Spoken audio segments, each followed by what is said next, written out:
And when you look at those generations, so there's obviously 4 in the workplace today, millennials, and we have Gen Zs.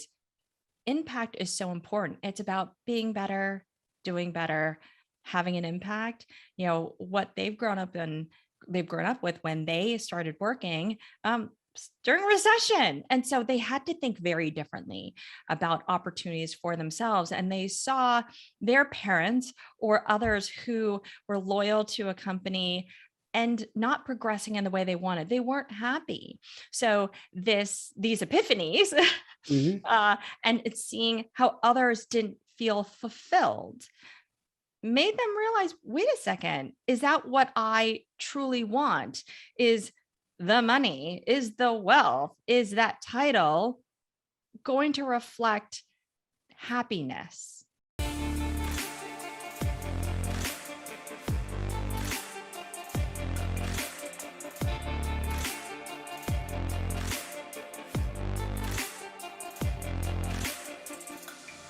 Hello and welcome to Say Hi to the Future, a podcast aimed at highlighting the human side of human ingenuity, clever, inventive, and original thinking. My name is Ken Tenser, CEO of SpyderWorks, a leading business consultancy for mid-market organizations and entrepreneurs globally. With me today is Connie Steele, co-founder of Flywheel Associates, author of Building the Business of You, and host of the Strategic Momentum podcast. She's here to talk to us about the trends of tomorrow. So professionals, entrepreneurs, freelancers, founders. Connie Steele, welcome to Say Hi to the Future today. Thank you so much. It's funny. I mean, before we start, I was just in Columbus because we do a Say Hi, a human ingenuity conference there, and we're running them into other cities. And we need a great origin story, but the origin of this is I was just really bored as we slowed down at the beginning of the pandemic. And I said to my partners, I'm just going to reach out to really cool people that we know, across the continents. And boom, all of a sudden you've got a platform and a podcast and conferences. And as you said, it's all about speaking to really neat people and having that opportunity. So yeah, it's, when I started 5 years ago, it certainly is not what it is now. It was very, very different, much more of an indie medium. A lot of people were still looking at it as it's going to make me the next, like the YouTube star. Like, I'm going to be the next podcast star. I'm like, no, that's not really what the platform can really do for you. If you think of it as just a really great way to almost have a personal MBA, right? Because we're not ever stopping or learning. We're not. Building connections in a much more authentic fashion. That's what I saw, because it was so, which it still is. Connie, I think what's really important is what you just said about conversation. I mean, it's hard to find a lot of good, if you will, out of the last 2 years, but being separated, I think the art of conversation and learning how to connect by distance has been so important for us. I mean, it's all we have. And I'm kind of tired of texting. So I just enjoy speaking to people face to face. I would agree. The art of having a deep, robust conversation with someone where you feel you can be more open, be okay with being vulnerable, is what I believe many want to have with another person. Yet sometimes there's a stigma around it because you don't want to show vulnerability, but yet it is what everybody is looking for, because it's like, who's going to go first and saying, who are you about? Once you're able to peel back the onion and understand an individual's why, their backstory, everything is about stories, right? Yeah. The more you know about someone's story, the more you find commonalities with one another, and the ability then to, ideate, innovate, or just have a relationship where you don't know where that can take you, to me is really the fun of this. But so many people, unfortunately, might not have had that. I mean, some of it's a skill too. that they haven't been able to cultivate it when you're not in person. So I think about, I worked for some time, and you learn that in an office environment, you have a community, you have camaraderie, and you have the water cooler conversation. You all have a common situation and environment that binds you together. So you can rely on others to help, decode situations, and you form that great bond. And when you leave that, you still will always have that connection, even though you're not physically together anymore. But Yeah. then you look at, the new generations where everything is more virtual, or they want to operate in a more virtual way because it just fits them better. But you now need to kind of reframe and approach, how do you create that water cooler, that kind of commonality, right? That what's it that can bind you together in a work situation? Yeah. That lets you be vulnerable. Well, it is. And I mean, as we said, Say Hi is about human ingenuity. It's about humanity. And I think, look, I mean, we are in a virtual world. We are going to move to some form of hybrid. But I think that what we've all realized, and I have 3 kids in their mid to late 20s, that human interaction is really important, that one-to-one interaction. And I think, unfortunately, but there's been a great isolation Yes. for so many of us. And even the most resilient of us have really, boy, it's been a test. Not seeing people, not being with people, being alone in a room. And I mean, sounds pretty stark, but I guess in some ways it was. And I'm really looking forward to hybrid humanity, at least. I would say that we've been trained, because we've had to exist on a more on a lonelier scale, I guess, because we can't. Yeah. And to force yourself to get out there and socialize again feels weird, I will say, because we're not doing it as often. You go from one extreme to the other, but I do find that there is a lot of value where, when you're with a lot of people all the time, it doesn't give you that opportunity for introspection. We don't Right. give ourselves enough alone time to do some deep thinking about where we are. Are we happy? Is there a fit? Right. Mhm. I believe where we're going as a society is trying to find that meaning. And when you look at those generations, so there's obviously 4 in the workplace today, millennials, and we have Gen Zs. Impact is so important. It's about being better, doing better, having an impact.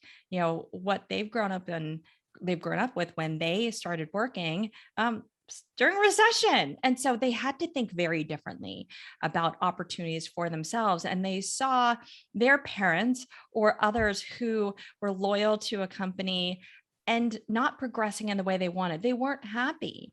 So these epiphanies Mhm. and it's seeing how others didn't feel fulfilled made them realize, wait a second, is that what I truly want?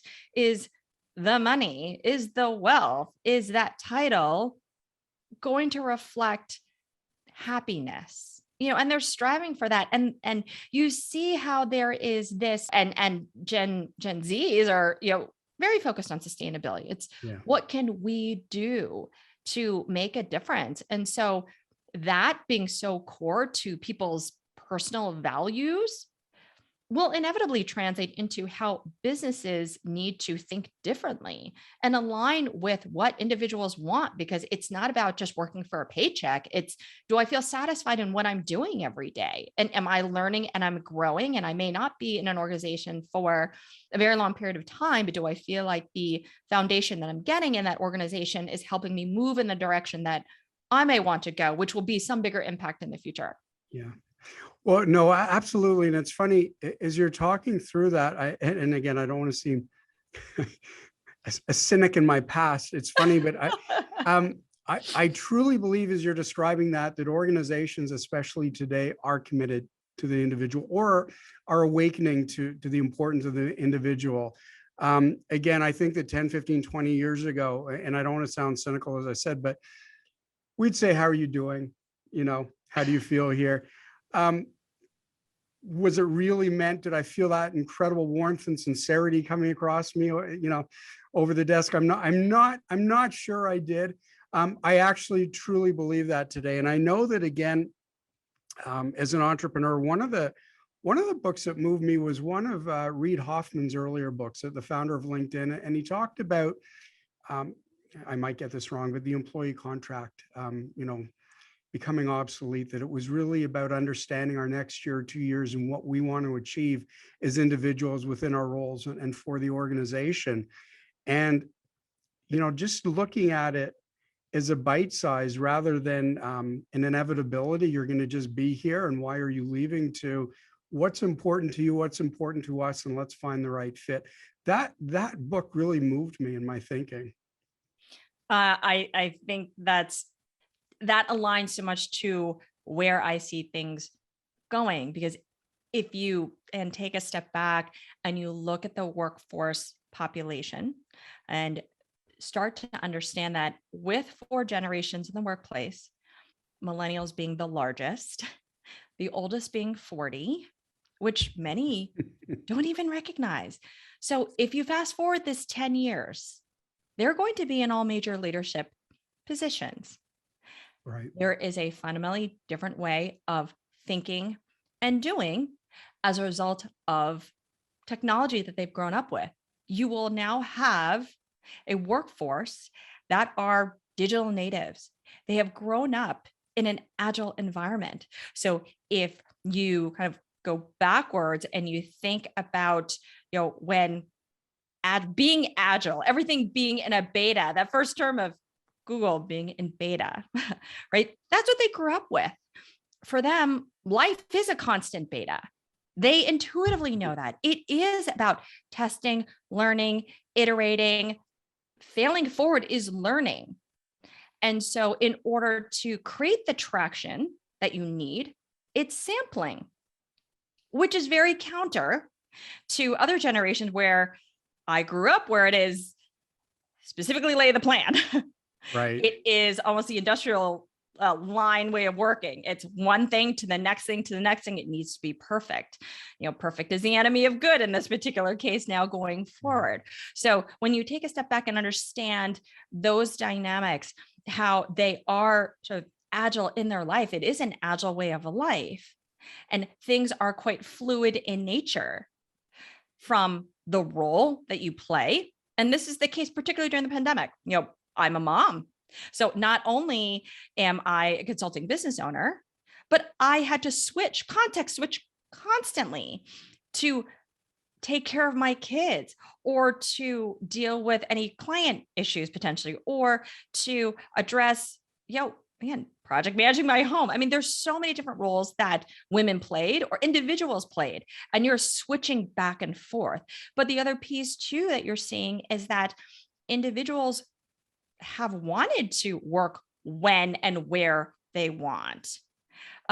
Organizations have also been changing in terms of their structure, where there may be fully remote teams, there were hybrid teams. That was already happening prior to the pandemic. Mm-hmm. But if you also think about with technology, we have had tools and applications, multiple, that we've had to switch between too. So right now we're doing this on Zoom, but after this, you might be talking to a client who's using WebEx or GoToMeeting, or you might have 5-6 different inboxes, right? You have to switch between all these applications to ensure that you're getting your job done even more efficiently. But I think one of the most important things that many may not have realized is that as individuals, if you look at those who are, I look at my kids, they're young, they're 11, 14, but that generation, so you have Gen Zs who have the courage now and the confidence to express who they want to be very early on, their identity, whatever that may be at that point in time.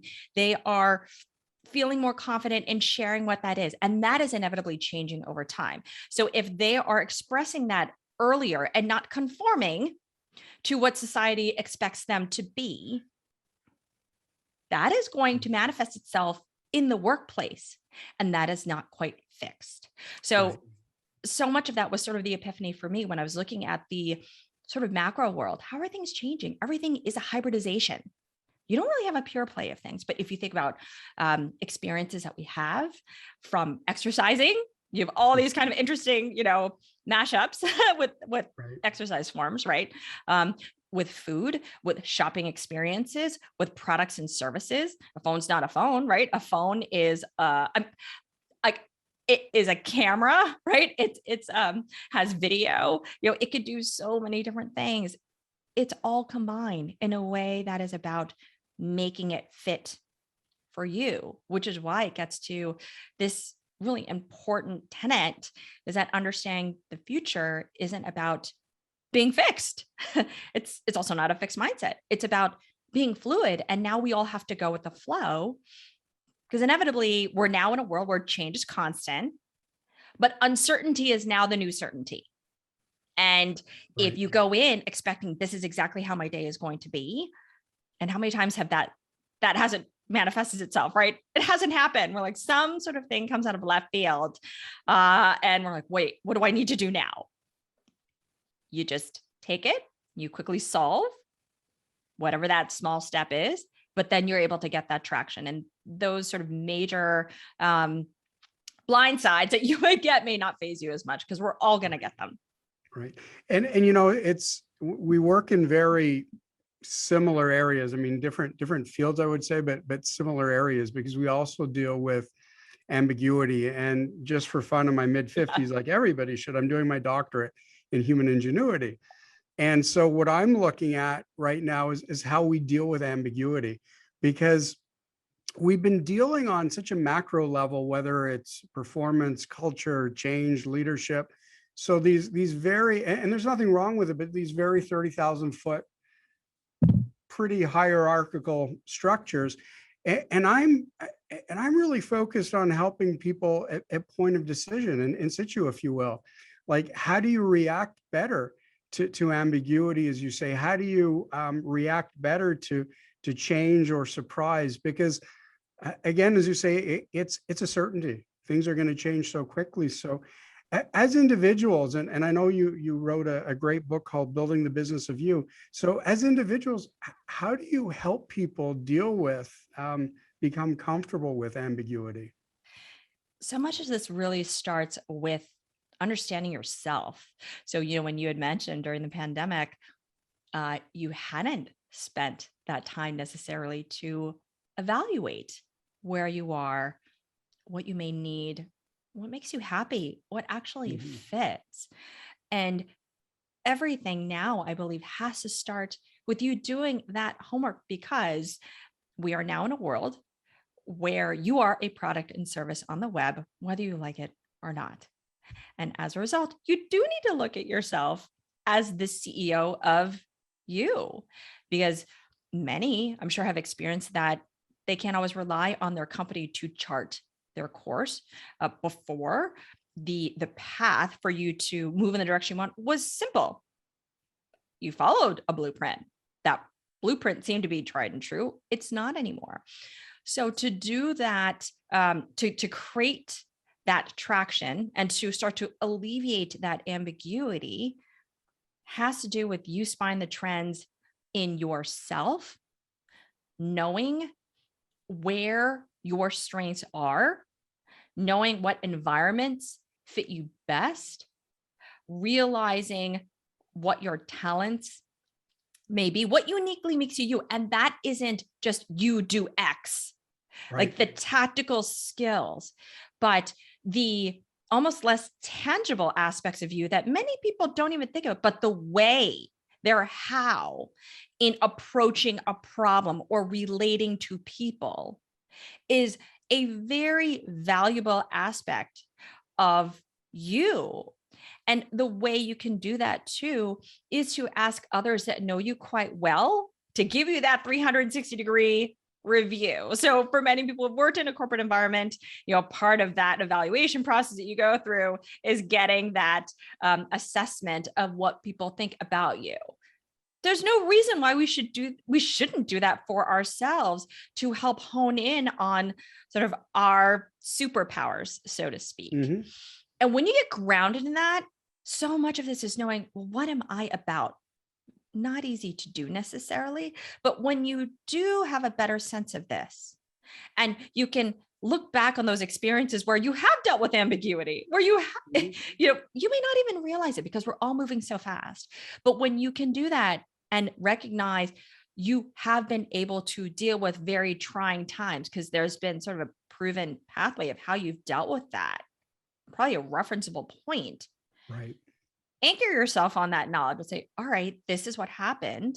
This is how I approached it. How could I have done that better? I managed it pretty well at the time, or maybe I didn't. Maybe even acknowledging, okay, that wasn't handled as well as it could have been. Mhm. Don't see that as a failure. See it as an opportunity to learn. And that's a great point. And the whole notion of the opportunity to learn versus education. And it's funny, as I said, I'm in the middle of a doctorate, so I obviously believe in. The truth is, I love education. I love the structure of education, and I think that the further on that we go in traditional education, like I'm meeting people from around the world, especially virtually through these classes. So I'm a huge proponent of the traditional model, but I'm also a huge proponent or understander, if you will, that learning versus education, so that we need to learn, we need to look at information, intake information and knowledge, and build our skills on a daily basis. And I've talked to so many educators who are in private practice or deans, and it really is one of the great challenges that we have as society. Of look, there's a great example, and then I'll get back on point. I mean, the information, the medical information, now doubles every 90 odd days. So think about it. I mean, you start in medical school, and by the end of your first semester, you're obsolete. Wow. Obviously, pure and applied education models can't be the only answer in keeping us relevant anymore. Yeah, that's so interesting that you bring that point. And I agree that I love learning too, but I've learned myself that I learn better when I can apply it. And then I have the context and how to Mhm. best leverage those principles, frameworks, tools that you often benefit from, to know when to apply it, in what instance to apply it, and how best to tweak it for myself. Because even though we're constantly provided with, here are the 3 steps, or here's the 5-step framework to do X, Y, and Z, you get it conceptually, but to truly apply it in practice is a whole nother thing.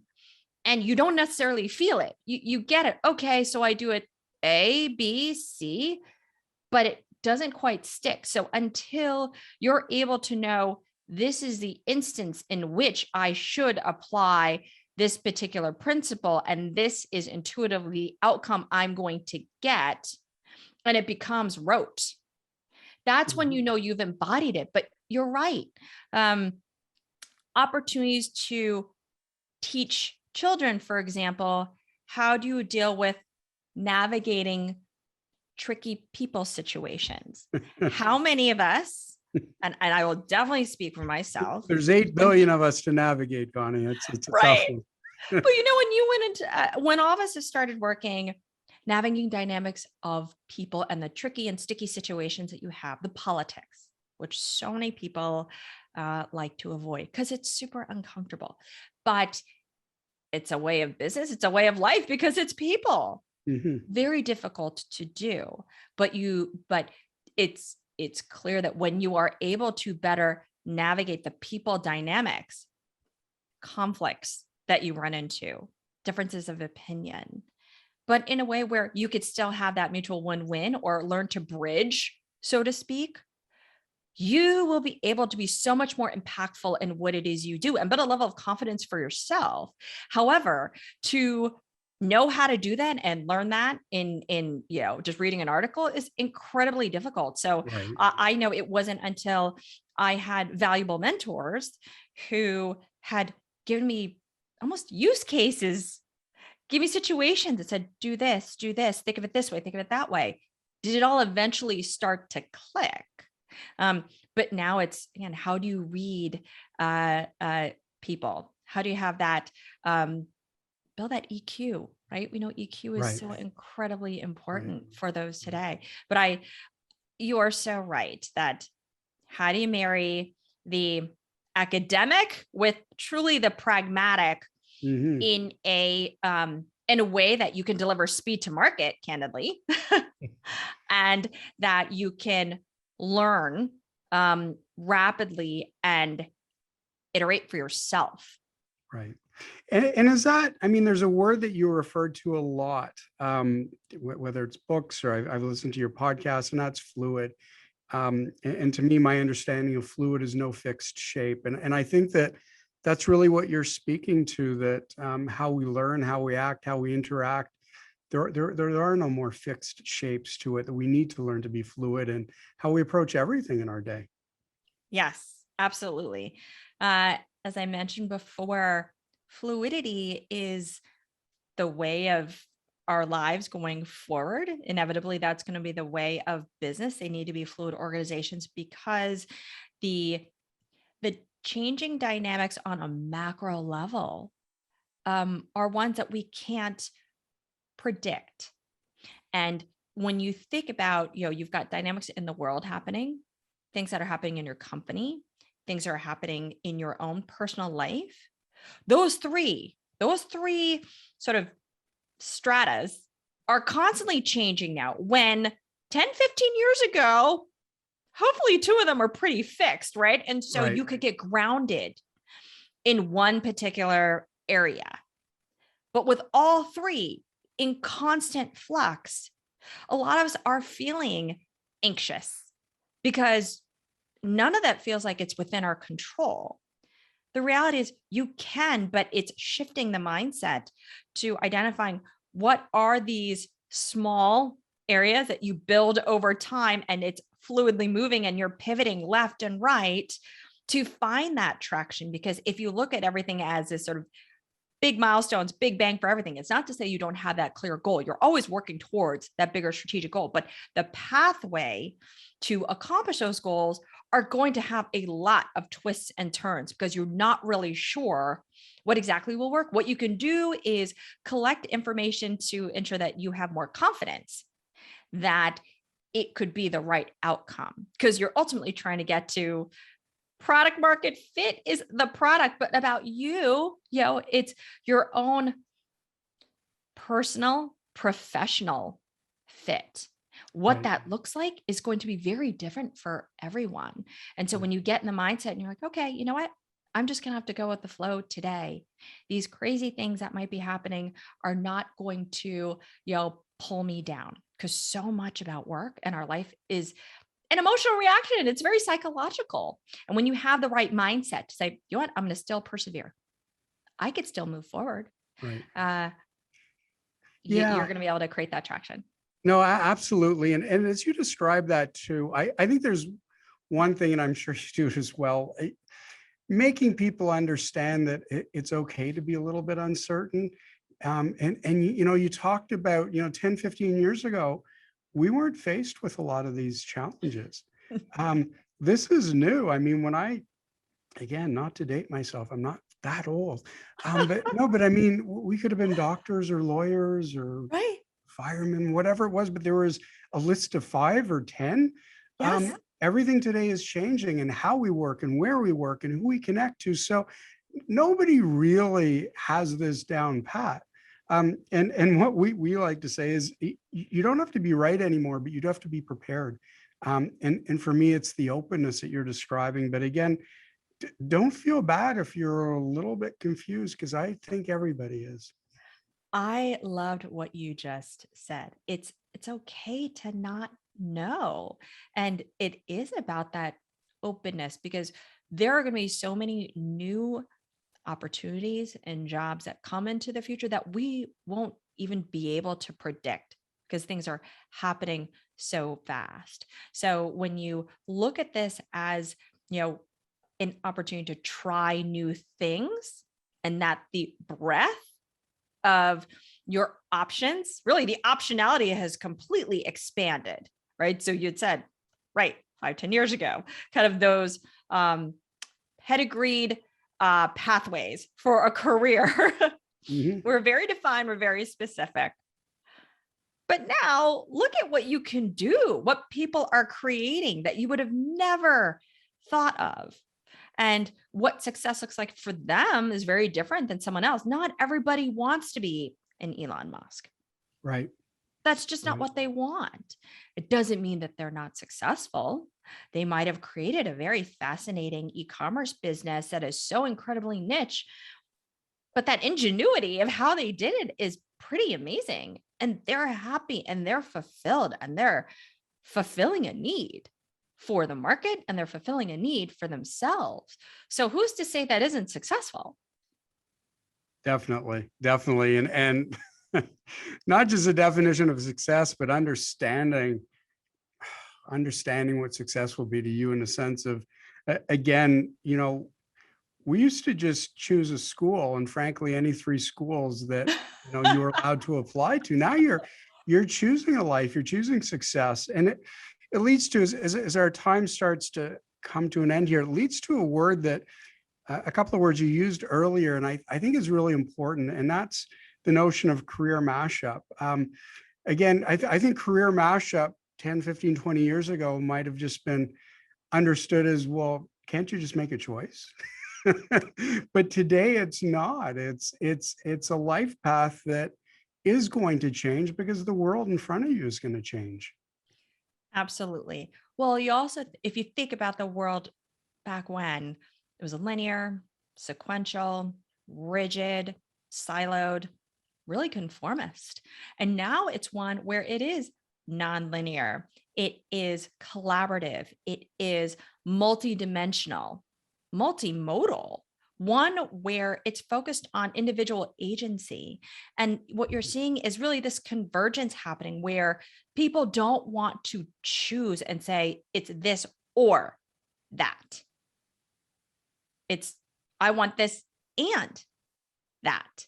Right. Because they're thinking it's personal and professional.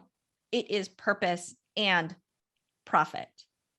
And you see this expressed in so many different ways too of how people are crafting their career.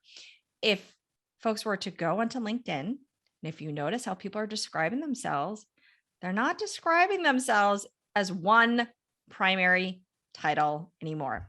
It was the case a lot, again, 10, 15 years ago, I remember.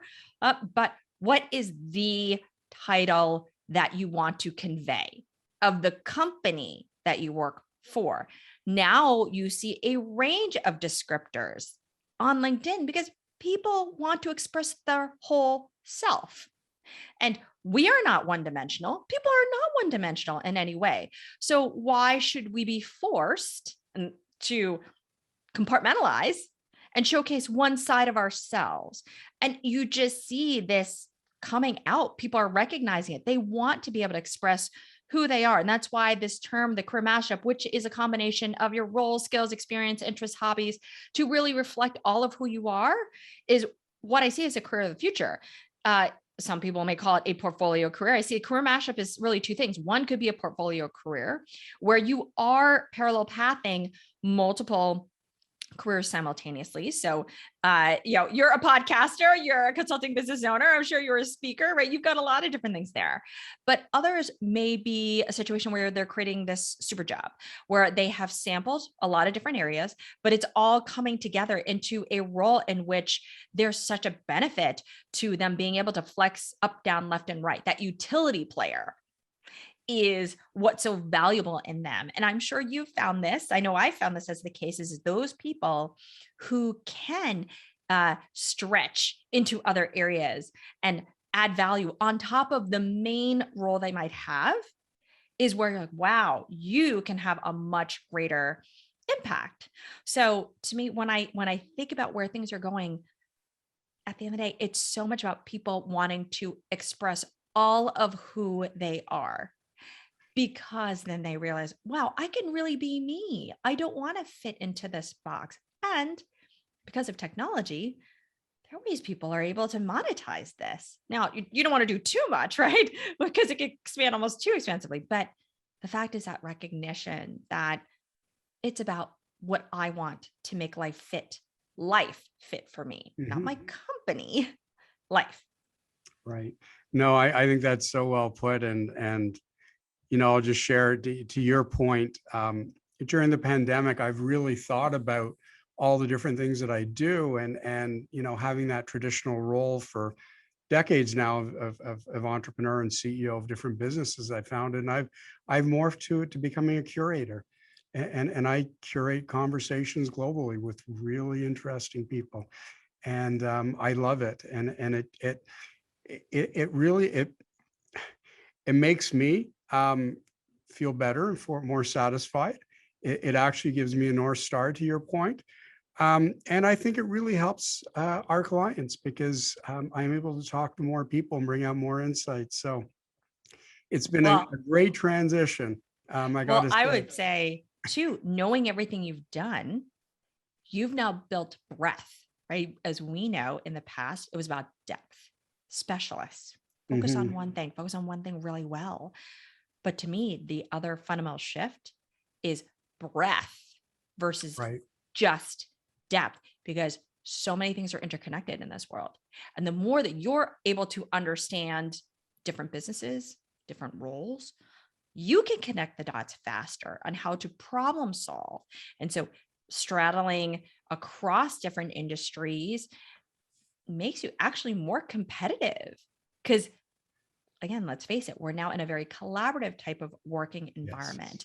And so when you understand what somebody else needs to do and align it to what you have to do, you're able to bridge that gap and move forward much faster together. Connie Steele, thank you so much for being on Say Hi to the Future today. It's been a pleasure. Well, thank you so much for having me. I love the conversation. Thank you.